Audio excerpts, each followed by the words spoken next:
Добрый день, мои земляки.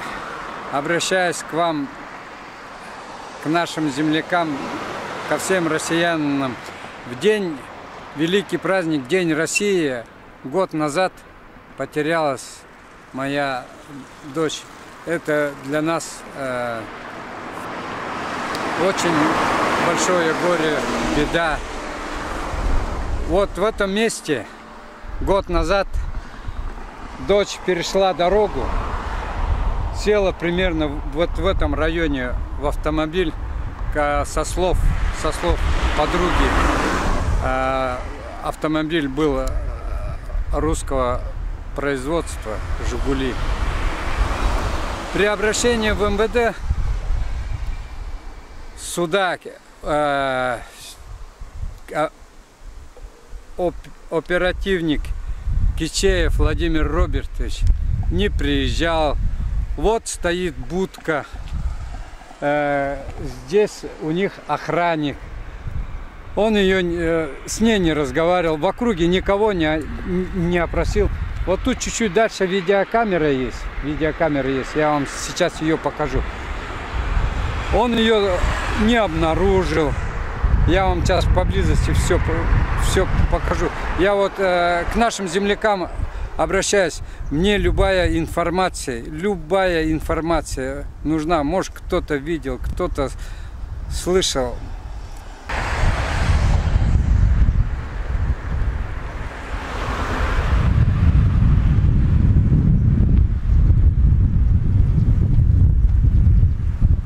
Вот самая ближайшая видеокамера, буквально, где у меня дочь села, буквально вот несколько метров. Вот эта видеокамера. Просто я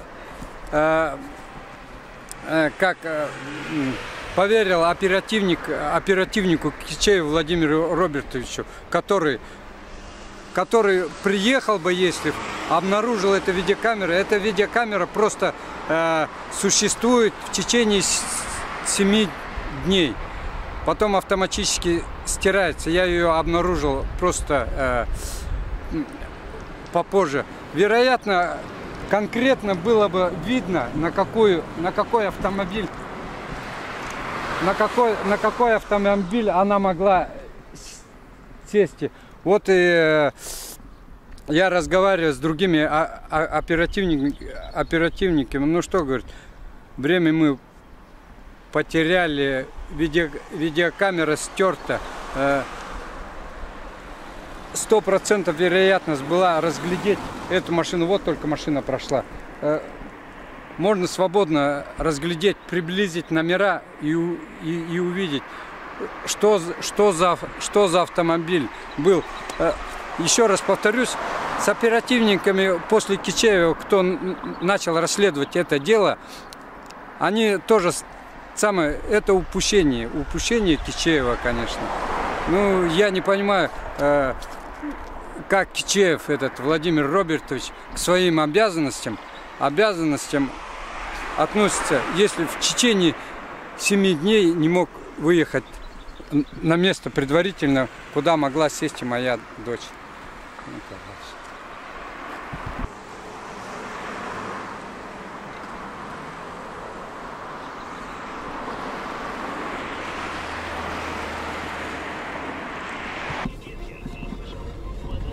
Вот еще раз повторюсь, вот мы эту видеокамеру проезжаем. Вот она, видеокамера.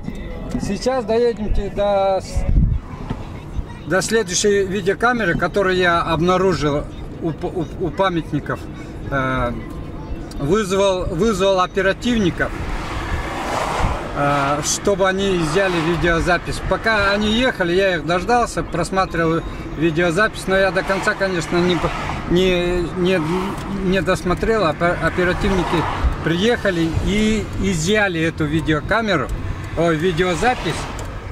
И было обговорено, что это вот отсюда с кирпичной номер, не помню, обговорили, что с этой видеокамеры видеозапись отправляется в Москву.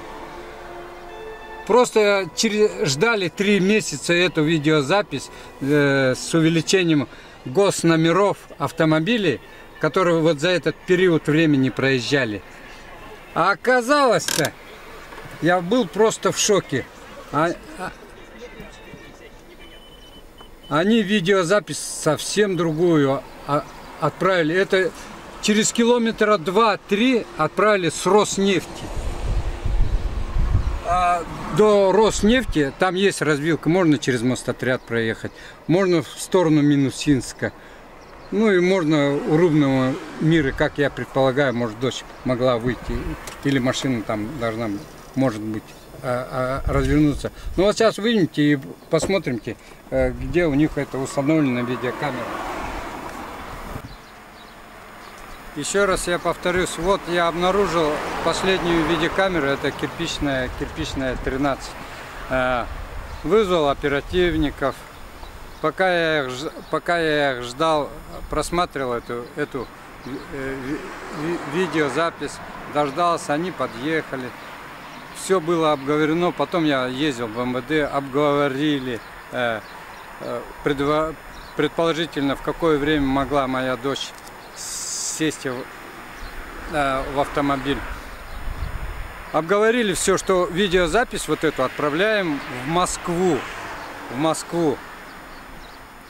И в итоге что получается? Через 3 месяца приходят госномера с увеличением, которые разглядели. А оказывается, видеозапись-то вообще другая. Ну, я не знаю, какими словами к оперативникам еще обращаться, чья это вина. Но это, конечно, я просто так не оставлю. Видеозапись отправили вообще заправки с Роснефти. Это до нее тут километра 2. До Роснефти развилка идет на Мостотряд, на Минусинск, Свороток. Вот где кого крайних искать, ну это еще предстоит только выяснять.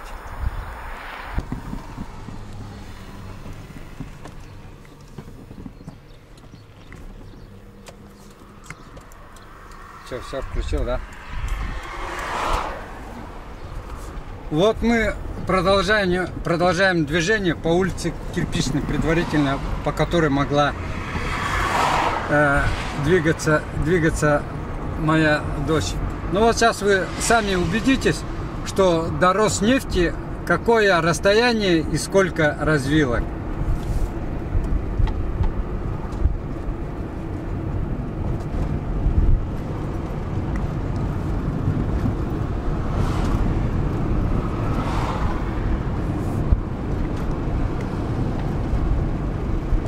Ну и также я больше почему-то склоняюсь.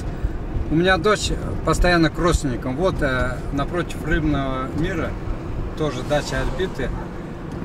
Почему-то я склоняюсь. Может, она могла выйти здесь, пойти к родственникам или на машине.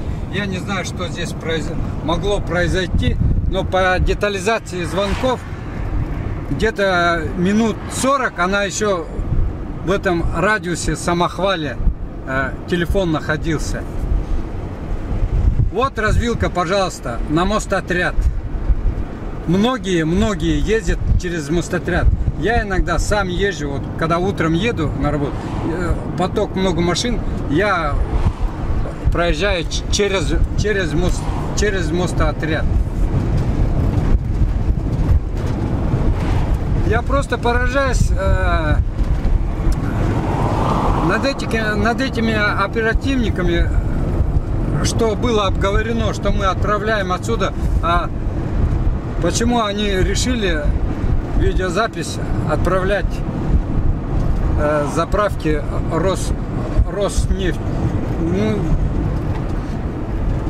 у меня, например, как здравомыслящему мужику, мне в эти рамки в голову даже не приходит. Вот, пожалуйста, развилка на Минусинск пошла. Можно сюда уехать. Конечно, сейчас крайних это будет очень тяжело найти, кто как сделал. Сейчас уже целый месяц я добиваюсь, чтобы видеозапись отправили с кирпичной 13, как было изначально обговорено. Ну, понимаете, Следственный комитет уже месяц, целый месяц не могут с МВД, чтобы МВД предоставило эту видеозапись. О каких можно быть речь идти о преступлениях, чтобы раскрыть, если они видеозапись даже уже больше месяца с МВД не могут забрать. Но это какая-то чертовщина получается. Вот мы остановились здесь, вот, который видеозапись, они отправились с Москвы, с Роснефти. Вот по каким-то причинам, по каким-то соображениям, вот они отправляют видеозапись вот с этой видеокамеры. Я еще раз, да и 1000 раз повторюсь, но это ни в какие рамки не влазит. Где села моя дочь за несколько километров и где находится вот эта видеозапись.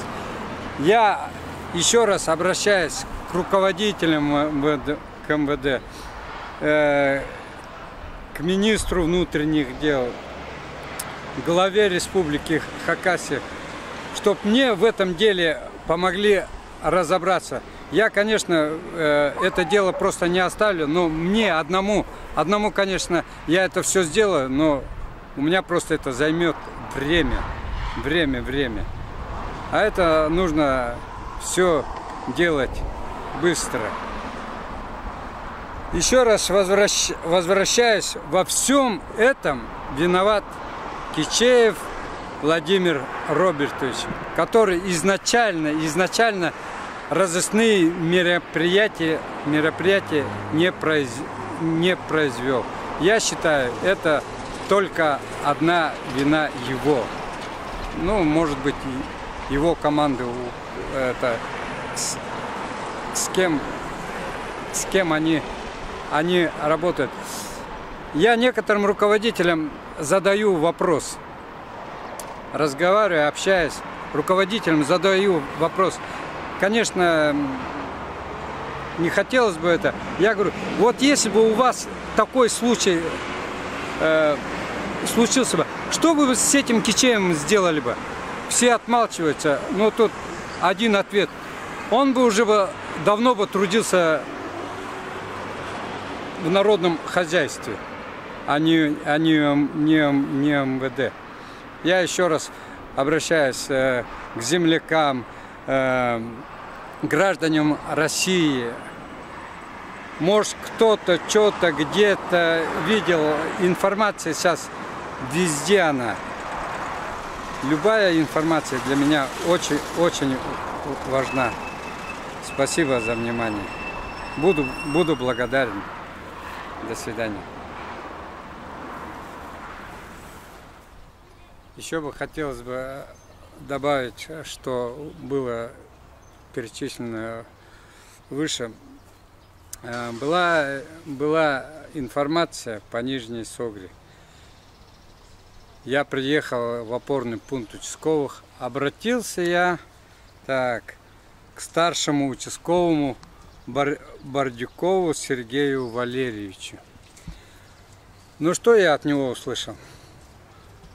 Бардюков этот сидел в дальнем углу на диване, в руках держал телефон и, по-моему, играл игры.